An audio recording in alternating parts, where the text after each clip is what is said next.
You are now listening to Chasing with Jenevieve Cruz for wellness, music, and creative inspiration. Welcome back, creatures. I am Jenevieve Cruz, and today's episode is personal, powerful, and packed with heart. I'm sitting down with my best friend Dave, a musician, survivor, and honestly, someone I can call my guardian angel, because he's literally saved my life more than once. Today's episode is dedicated to Ozzy Osbourne, to rock and roll, the legend that we just lost, someone whose music inspired us, whose pain mirrored our own at times, and whose legacy deserves a real tribute. We're going to tell stories about the music that moved us, the friendships that saved us, and the mental battles we don't always talk about, from substance abuse to healing through sound. This one's raw and real, and it's for the fallen, and the ones still fighting. Let's get into it. How's it going, Dave? Welcome to my show. Thank you, Genevieve. I appreciate it, and thank you for having me. If it wasn't for you, I don't know if I would have ever actually gotten this done, because it's been on my to-do list for like years. So thank you so much. You would have done it. You just needed some pushing once in a while, and that's okay. Everybody does, so it's good. That's what friends are for, right? Sure that. So I wanted to ask, when did you first hear Black Sabbath? Like, when did you first hear their music? What was your first thought or memory that's connected to that? And what do they represent to you personally as a musician or a fan? Okay, well, I mean, that's easy because I remember it like it was yesterday.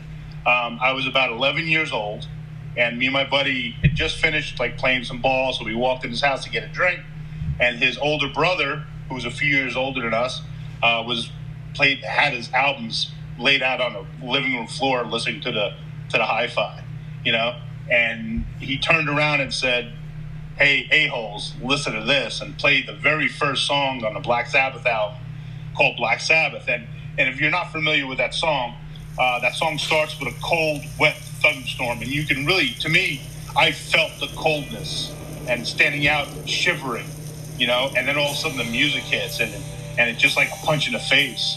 It just really, really hit me live, and I loved it, and I just fell in love with it from that moment on, and it was such a good feeling, and especially to be that young, because I never got hit by music that hard. So wow, it was nice. That's pretty cool. So they sound like they were before their time if they were using sound design in their songs to like grab an audience attention, like the sound of a thunderstorm. Absolutely. They were definitely ahead of their time. There's no question. The godfathers of heavy metal. How about you? I first heard of them when my favorite Aunt Lisa, which is one of my mother's sisters, her boyfriend Guy Zarzano was an electric guitar player in a band, and I just remember seeing the hard shell case with the sticker on it. Both of them bought me my first guitar. I asked for years to get a guitar when I was 12 years old for Christmas. Aunt Lisa and Guy bought me my first guitar, which was a black Terminator, and I don't have it anymore, but I do see it on eBay. Add it to the list.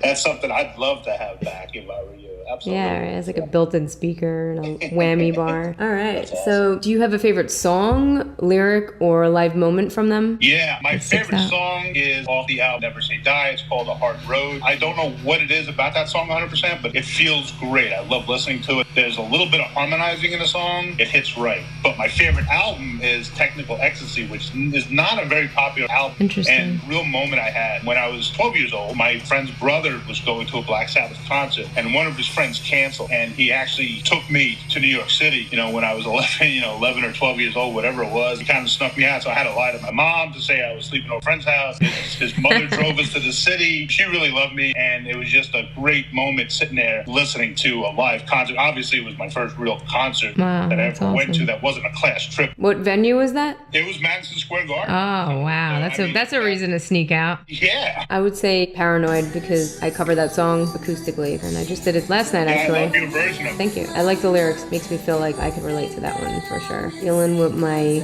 cuckoos. We're all a little cuckoo, and everybody should be a little cuckoo. True, that is right. Let's share some of our music memories and influences.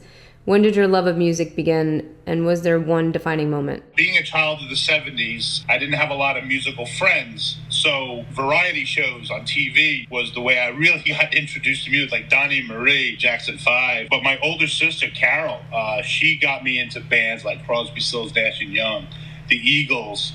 I just love bands that harmonize. I love that type of music. I always wish I could sing better. Wait, you can sing. You can sing. Sorry. Please, I can't sing. Oh, what's that song we're supposed to do? Oh, Rainbow Connection? Yeah, you can belt it. Thank you. Yeah, how about you? When did you first get your love of music? My mom was pregnant with me for 3 months and working at the Playboy Club in New York City with Hugh Hefner as a waitress, so I'm sure I heard it in the belly. But also, outside of that, my Nana at age 3, I mean, I've been singing since I'm 3. My grandmother used to have us singing Christmas songs, and she would record us with the tape. I have a recording of me singing Rudolph the Red-Nosed Reindeer. What was your first instrument, and how did that evolve? Well, my first instrument, my mother kind of forced me to play the clarinet. Now, for a kid with asthma, a wind instrument is probably not the best thing, but I didn't really take to it. I mean, I learned a little bit on it. I did enjoy it. I love the sound of the clarinet. Out of all the wind instruments, I think that is the most coolest sound. I actually stayed up late one night. I was sick, and I happened to watch the Johnny Carson show. An old drummer named Buddy Rich came on the show. Now, have you ever seen Buddy Rich? He was like probably the best drummer of all time that everybody fell in love with and copied. I mean, I wanted to be a drummer from that moment on. Man, just the drums are just awesome instrument, man. They take a beating and, I ask for seconds, So if you're having a bad day, drums are the best thing to have. That sounds awesome. My first instrument was guitar. After guitar, there was the bass, and I feel like I fell in love with the bass more. And that was when I was 15, I got a bass guitar. Lee from the Red Hot Chili Peppers, Tony Kanal from No Doubt were my inspirations, and I just love the bass so much more. Yeah, the bass is a great instrument, man. I fell in love with the bass a couple of years later. There's nothing like it. It's just so laid back. Who were your biggest musical influences growing up? Growing up, obviously, Crosby, Stills, Nash & Young, the Eagles, 10 years after. Cream, I was a huge Cream fan. Ginger Baker and Jack Bruce, my probably all-time favorite bass player. Just people like that, bands like that, and then Sabbath came along, obviously, and totally dominated everybody in my head. Well, they were notches above everybody. How about you? My first musical influence that I could remember that I'm thinking about is like Michael Jackson, having a poster of him on my wall and dancing like him. And my father got me a leather jacket from Europe when he went away. David, he also mixed the song Bad, and his voice is one of the voices in there, like in the background. Before he got into like movie ADR, sound engineering, he did the song Bad with Michael Jackson and the first Talking Heads album. Nice. Yeah, that's like, songs that never get old. I don't know why I said that. Cut! No, I'm kidding. Edit it out. As you now know, I do voiceovers also and can change my voice a lot. What was your first band like, and what were the highs and the chaos of that time? Because there's always chaos. There is chaos, and it is a great chaos story, because back in the early 80s, air bands started to come about. And since me and a couple friends, we never had instruments, we had to become an air band. And actually we named ourselves the No Dimensions because we had no instruments. So what? Wait, you're saying air, not hair? Air bands, yeah. There were contests back in the day for air bands. No, what year is this? 70s? No way. Late 70s, early 80s. I mean, that's absolutely. So. Way before Guitar Hero. A song came on the radio by Sugarloaf called Green Eyed Lady, and I heard that song. I wanted to buy a bass like the next day. The opening to that song is just so incredible. That's when I really started to listen to the music. When I started listening to Jack Bruce, people like that, just incredible sound that the bass came in. I really felt the bass. See, now you're making me think like when I first heard it, the No Doubt, I don't know, Beacon Street Collection, because I wanted to hear everything they ever made once I heard Just a Girl, and just hearing that bass, that stuck out to me so much. I was like mind blown by the bass guitar. I mean, there's nothing like it. And it's so important to the band. I wanted to be the background and the heart of the band after a while. I have to really learn listening to those two instruments. Nice. Yeah. My first band was in high school. I was probably like 16, playing bass in this punk rock band. They all had mohawks. I had pink hair and pigtails. I definitely have the recording somewhere on home video. I want to find it so bad. And I'm wearing a little skirt and jumping up and down at the talent show. That was like, I don't know, senior year, I guess. So I didn't go to the prom, but I was definitely in a punk rock band, and that was so fun. I was playing bass. Yeah, that was amazing. And the chaos, I don't know. These kids were just pizza-eating, pimple-faced, mohawked out, rebels. But I was friends with everybody in high school. The nerds, the rebels, every nationality. I never stuck to one group. That's great. That's great. How has music helped shape your identity or heal old wounds? That's a good question. It just helped me evolve to the person I wanted to be. It broke my shell a little bit more. Until I met you, my shell was even broken more now. you helped me break my shell a lot more. I know you don't believe it, but you did. The music, Black Sabbath and all those bands really got me to who I wanted to be, I felt. I evolved from there. And I just started listening to like almost any genre music. I didn't really hate anything. There's always music for it. Yeah, I agree. I feel like it's so healing. And now there's more than ever. I feel like a zillion genres. Yeah. Especially teaching at SAE and meeting kids from all over the world. And like, there's a website called everynoise.com. Oh my God. You could find every genre and, you know, healing frequency music. Right. People are starting to do that now without being scared of, I guess, record labels or whoever's in charge. They're kind of doing their own thing and experimenting, which I even did that. I experimented with the frequency and I made that meditation, a kid's meditation with Prince, like as the cover art, just Prince. And then, you know, I'm speaking kids through a meditation, but I'd like to also one day make music with healing frequencies as well, like an actual song. That's great. That's a great idea. Beatles or the Stones? I'm a Beatles fan over the Stones. I'm Stones and we're best friends. So yeah, see? Find your happy medium. That's it. That's only because I grew up with the Rolling Stones, so okay. My pops would never put the other one on. I mean, they've been around so long, everybody's grown up with the Stones, so. Yeah. But, yeah, I remember always hearing people broke up over that. A lot of arguments over the years between those two. And then the throw in the Who mix. Oh, I love the Who. See that? And Whistle's one of my favorite bass players. You know how, like, you want to, like, you heard a band, but then you listen to the bass, or it makes you want to learn more about the music, or you listen more, or we went out to, like, St. Mark's Place in New York City, and I would dig through tapes and find cassette tapes of interviews, or I wanted to learn, you know, Gwen Stefani's inspirations, Tony's, Adrian's, Tom's. Like, I wanted to know all of what they listened to, and that opened up my mind to like all different types of music, like ska, punk. I started listening to Prince. I wanted to know them and like study what their influences are. So you have this rich like library of music in your mind, and I believe people still do that, but they do it on like Spotify or something else like that, right? So what's odd is that when I was on Billboard with my dance music and I went to a label in New York City, and it was an independent label, they wanted me to erase my rock music and just be electronic. I thought that was weird. Why would I erase who I am, and who cares if somebody finds me and finds the 200 songs that I've released before, whether they're good or bad, it's still a part of art, and you can see how an artist grows and changes, and wouldn't that be positive? I mean... Oh, absolutely. It's always good to know where people come from and how they got there, and you're doing the same thing, you know, because people can turn back to you and say, where'd you come from? Who'd you listen? And it's going to be brought back to them as well. So I think that that's weird that we do that in America, because when I go to Amsterdam, let's say, they don't do that there. They let the artist be the artist. You have all of the friends of the artist driving around with cars that say, whatever, Dave and Friends, Jenevieve and Friends, and they're super supportive, and they could be DJing and then whip out a guitar or a bass guitar, or switch the genre, or wear whatever they want and just literally be who they are, which I think is like, to me, when I was there, it reminded me of like fine art. That's how we look at fine art. To me, that's what an artist should be.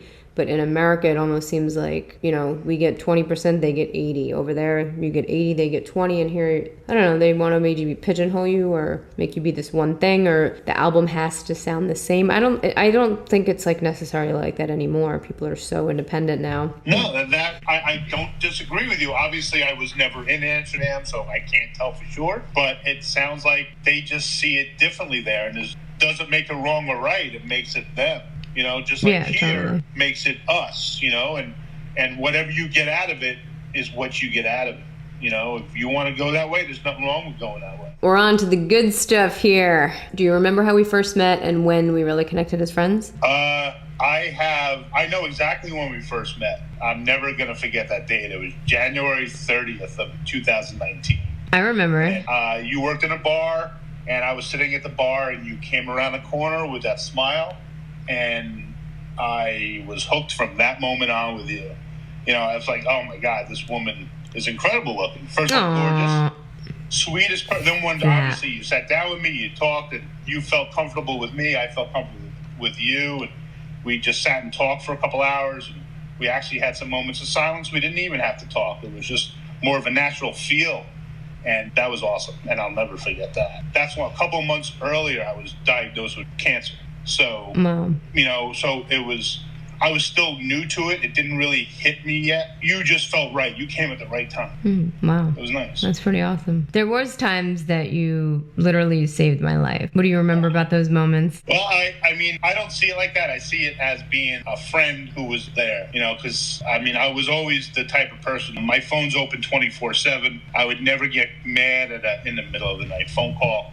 Somebody needed a ride home. I was there. And the ones you really care about are the ones you're going to be there for. And you were one of them. You still are. Right? Well, I remember the first one was in Brooklyn when somebody drugged me, and that was so scary. That was a scary moment. That was really, really scary. Yeah. When you called me, I'm like, I had no idea what was going on. I'm having my phone in one hand. I'm getting dressed, trying to put my leg in my pants just to get dressed. And then just like, tell me where you are. Yeah, that was not cool. Yeah, luckily you could turn on my location, and I was able to track you down and find you that way. So that helped a lot. So thank God for technology. And the second time was here in Florida when you came down to save me. Wow. That was scary. That was might have been scarier. I don't know. Yeah. Hey, all right. They were not great moments. They were not the highlights of our lives, your life, and our friendship and stuff. But I'm just glad we were there, and I was there for you. But ever since then, well, those moments, I feel like you're my guardian angel for sure. And I'm sure there's many things and reasons why. How do you define brotherhood or chosen family? We choose our family. I believe that. You choose your family? I think you choose your friends. You can't choose your family. Your family's given to you. You accept them as they are. You could have friends that feel like... that's no question. Like family when it comes to like love and protection and being there. Because some friends could be there more than your actual family, so... Right. I mean, we're definitely family. I mean, it felt... And it early in our friendship became family-like feel to us, Has being there for someone else helped you cope with your own battles? Yeah, because... sometimes when you're there for people, you forget about your issues. So it helps take your mind off. That's true. I could see that. It does make you feel good when you do stuff for other people, so... Yeah. And then if you find somebody worth it, you go all out. Yeah. All right, mental health and substance struggles. When did you first notice mental health being a challenge in your life or this scene? That's a good question, because I was lucky enough not to see a lot of that in my life. I kind of missed the whole drug scene because I went to the Air Force boot camp. I wasn't really intrigued because I didn't like anything that took over my mind. I didn't want to do it. So I'm glad I missed that boat. Oh, that's good.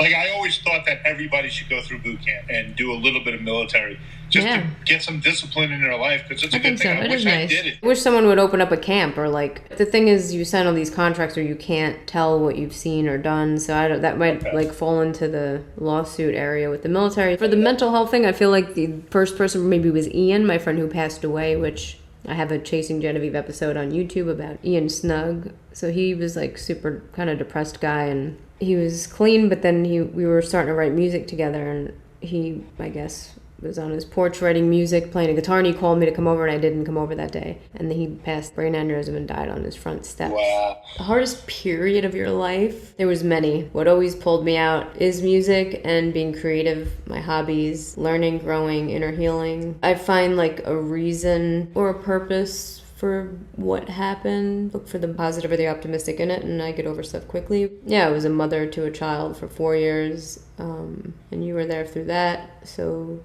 having that child, not in my life anymore, was devastating, and part of the reason I moved here also. What advice would you give to someone going through substance abuse who feels alone right now? For me, I would say try to search within, be creative, maybe surround yourself with positive things, positive people, create a vision board, think of what you truly want and go for that, and do not go back to the places and the things where those bad things happen. Try to stay away from them because there's plenty of options of other things to do out there. Believe it or not. I agree. And find the strength within to talk to somebody. ChatGPT, anything. ChatGPT, yeah. There's go talk to your dog. To your younger self or a young musician listening now, what would you say? Practice. Don't stop. I would say, learn as much as you can without needing anybody, especially being a female. Trusting producers. Yeah, LOL. Get your goals, write them down, and literally learn as much as you can to do it, whatever you can by yourself. What's one lesson you've learned the hard way but wouldn't trade for anything? Don't sell your equipment. Don't give up, because it's easy to, forget about what got you there. For me, I would say letting someone take advantage of me, but I was always learning, and I would never let somebody take away my joy or my happiness, but that's just me being a strong person and optimistic and seeing what I want to see, because what we think about becomes real, and 10 people could experience the same thing, you get 10 different results. So this is the same thing, and that's how my grandma was. She would tell me stories, and I'd be like, how did you get over that? But you're strong, and no one's gonna mess with my life. Even though they did, but I didn't let them take my soul, and I learned from that, and that's why I actually learned how to do everything myself, or a lot of the things myself, so I didn't have to deal with that. You're making me miss you. Can you come pick me up in a U-Haul? Let's go, right? How do you want to be remembered? As a friend, a musician, a man? Just somebody who was reliable. Somebody who said, oh, yeah, he was there for me. You're way more than that. You're the most beautiful human I ever met. It takes two. We're a lot alike. We share the same values, moral, not to a T. We still have our differences, of course, just like normal people. What's one dream you still haven't given up on? Music. I'll never give up on music. Toss up, right? It's like, yeah, music. For music to take me places I've never been. I mean, I've done a lot. I've gotten far, and I've done a lot more than I could ever even imagine when it comes to music. But for that to continue, because it is truly a gift from God, and it's in my DNA. It's not fugazi. So continue to, make music for film, TV, get stuff published, travel, tour, DJ, acoustic, be in a band again. Yeah, being a band would be a dream absolutely. Come true. And it's a toss up between that and to be a mother or a caretaking figure to the child that I took care of for 4 years. Yeah. Once again, but I believe it's all going to happen, just a matter of time. Absolutely. If you could play one song right now to sum up this episode, what would it be and why? To pay tribute to Ozzy, and who was a big influence in my life. A song by ABBA called Thank You for the Music. Paranoid, because this episode's for Ozzy, so I would definitely close it out. Paranoid, enjoy life, live in the now. It's the hardest thing to do day by day. Stay focused. Small steps to the bigger plan. It's never too late. Thank you for your music and being the epitome of never giving up. Literally, right? God bless him and his family. 100%. What would you say to our listeners who are struggling but hanging on? Hang tough, and remember there's always somebody out there that will help and will listen. Find it in yourself to continue to go forward, and don't be afraid. Definitely. I just want to say thank you, Jenevieve, for letting me be part of this. Yeah. Thank you for your music as well. You're welcome. Well, that's enough for the first podcast. I hope you got to know me a little bit better as I open up a little more and share some tips on what helped me heal and get me through some rough times in my life. You can find me on any music streaming platform and listen to my music, electronic dance, rock, EDM. My EDM name is Jenevieve X. My rock and acoustic is Jenevieve Cruz, where there's some rock band music, Jenevieve Cruz and the Submissives, Corporal Music Group handle on TikTok, Corporal Music Group on Instagram, and I'll see you there. I hope to connect with like-minded individuals and creatives along the way. For that is the journey now, and I'm excited to open up a little bit more with each episode. Good vibes and positive energy only, sending love and light.